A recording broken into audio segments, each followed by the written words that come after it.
Hello and welcome back to the channel. My name is Eddie Jennings from EJSLLC.com. This video is going to be a little quick one. It'll be a tip about uh, one of my favorite text editors, VI in Linux. Before I dive in, I want to remind you, if you enjoy the content of the video, make sure you click like. Also subscribe to the channel and ring the bell when you do so you know when new content is made.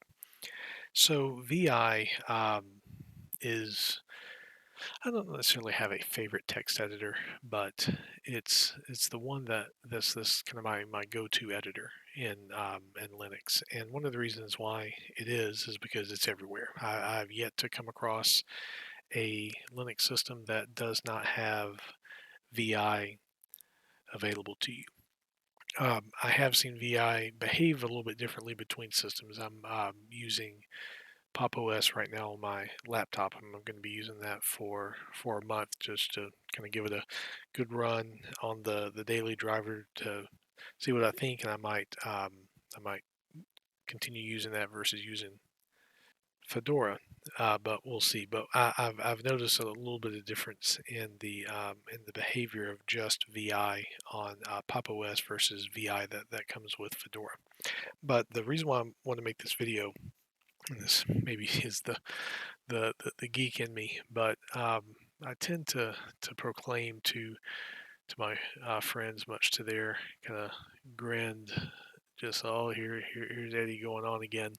Um, that if something wonderful has happened geek wise, like in text editing or scripting or something, I'm like, this thing has changed my life. Well, VI changed my life this week, and I want to show you what I mean by that. So I got my VM here. Let me log in.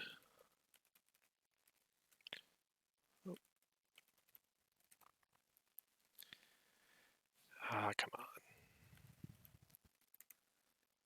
There we go. And um, there's a particular problem I've been trying to figure out how to handle. And even though this is CentOS with a GUI, let's say that we're in terminal and we're wanting to work on etcfs tab, and we're wanting to add something to this. And what we're wanting to add is a mount point using the UUID. So, we can do BLKID, get the UUID of stuff. Let me expand this window just a bit.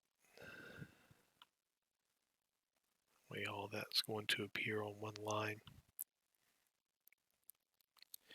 Let's say that, even though I'm fairly certain this is already going to be mounted, but let's say that we wanted to mount that UUID.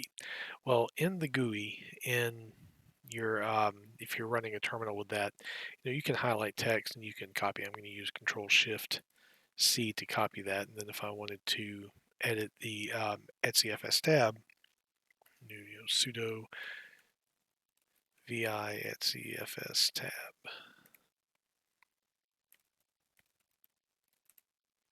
And there I am, and if I wanted to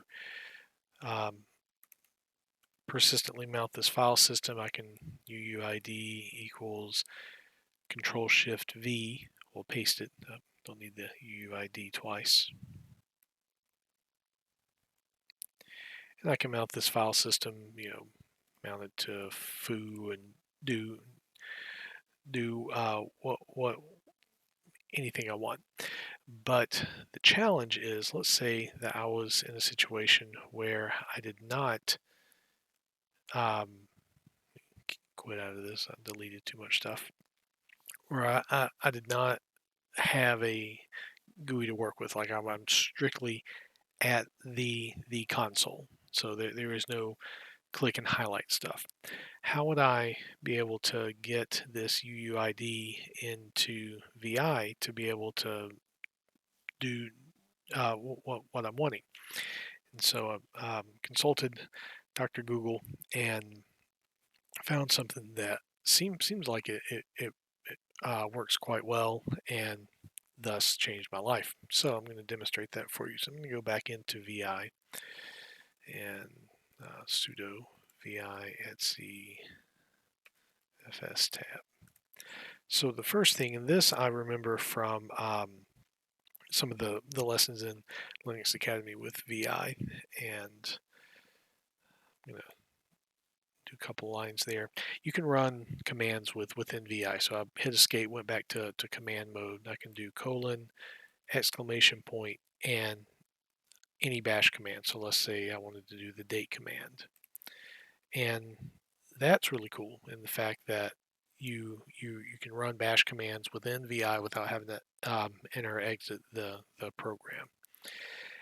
What I found was the R command, which apparently will is designed to read files. So if I wanted to add the contents of another file into this, like let's say that I wanted to add the contents of the Etsy host file into this particular file, Etsy hosts, it'll paste that in there, and that's really cool. And so you can also use that for commands. And so I'm thinking, all right, so how would I handle getting the UUID in there? Well, I can do R, right? Then exclamation point and the command. So block ID, and there's my stuff. And so I can DD my way down to the particular UUID that I want. And this I'm going to go. I forgot to go into insert mode. So, and what I'm doing here can be done, probably with some other keyboard shortcuts that I don't know versus what I'm doing here. But the nice thing about this is, all right, so now I have the UUID I want, mount point. I can get rid of type. So there I have my file system, then whatever options I want, then the checking consistency and all that good stuff, and doing the I can't remember what both of those are. One says whether or not to check the file system, and the other I can't remember off the top of my head what that does. But the point being is it is possible and relatively easy to be able to get text from either other files or in this case from other commands into VI without actually having to leave the VI program. So for me, that's like, hey, this has changed my life. This is yet another thing I can do in VI without actually having to leave that. So, perhaps you will geek out on stuff like that as I do. If you don't, just smile and nod. Hey, here's another video by Eddie. But maybe if you're a person out there that uses VI a good bit, you might find this little tip helpful. If you did enjoy the video, as I mentioned before, make sure you click like on it. Also subscribe to the channel and ring the bell. And I will see you the next time. Thanks for watching.